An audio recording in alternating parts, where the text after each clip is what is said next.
Yine arkadaşlar bu benim balkon çiçeklerim. Buraya bakın. Buralarda ne güzeldi. Ne balkonlar. Balkonlar çiçekli olmalı arkadaşlar. Yine balkon çiçeklerim benim. Komşular bakıyor diyor ne güzeldi. Ne güzeldi. Bu da mısır.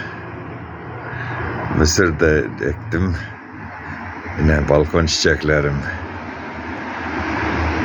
Yine gördünüz mü? Balkonlar böyle olmalı. Her bir balkon Türkiye'de böyle olmalı. Balkonlarınız güzel olsun arkadaşlar. Adamlar geçiyorlar, bakıyorlar. Ben Rusya'da da böyle yapıyordum. Balkonlarımı her bir yerde çiçek ekiyordum. Antalya'da da benim evime bakan adamlar diyorlar, bu nereden geldi bu güzellik? Nere varsanız varan yerinizde güzellik olsun arkadaşlar. Gördünüz mü ne balkon çiçekleri bu? Balkonlar böyle olmalı.